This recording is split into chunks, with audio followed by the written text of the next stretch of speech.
100 metre লম্বা একটি train ঘন্টায় 60 কিমি বেগে একটি গাছকে অতিক্রম করতে কত সময় নেবে?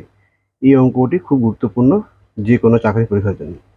তো সবার আগে আমরা জানি নেব যে 60 কিমি মানে হচ্ছে কত মিটার, কারণ এখানে বলছে ট্রেনটা 100 মিটার লম্বা আর এখানে গতিবেগটা দিয়েছে ঘন্টায়, কিমিতে দিয়েছে।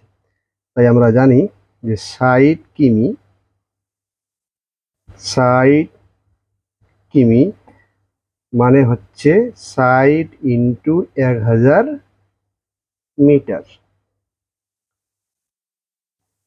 কিমি থেকে মিটারে কনভার্ট করতে হলে, মানে কিমিটাকে আমি যদি মিটারে নিয়ে যাই তাহলে 1000 দিয়ে গুণ করতে হবে।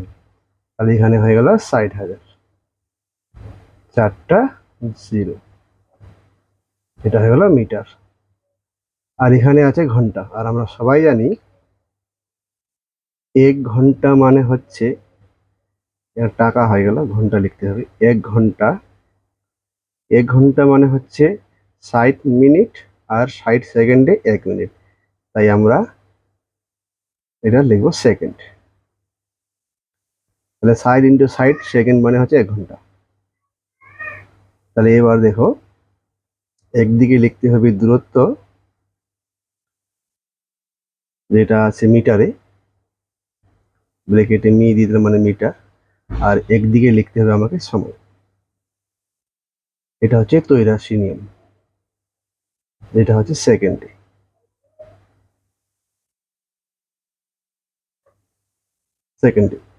তাহলে এবার আমরা দেখতে পাচ্ছি যে 60 × 60 সেকেন্ডে, 60 × 60 সেকেন্ডে ট্রেনটি গেছে 60,000 মিটার।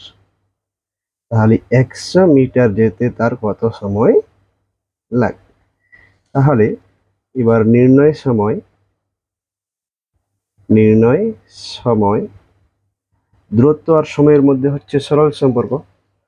তাই কি করতে হবে, 60 × 60, এটা উল্টে যাবে, নিচেরটা চলে যাবে উপরে, উপরেটা চলে আসবে নিচে।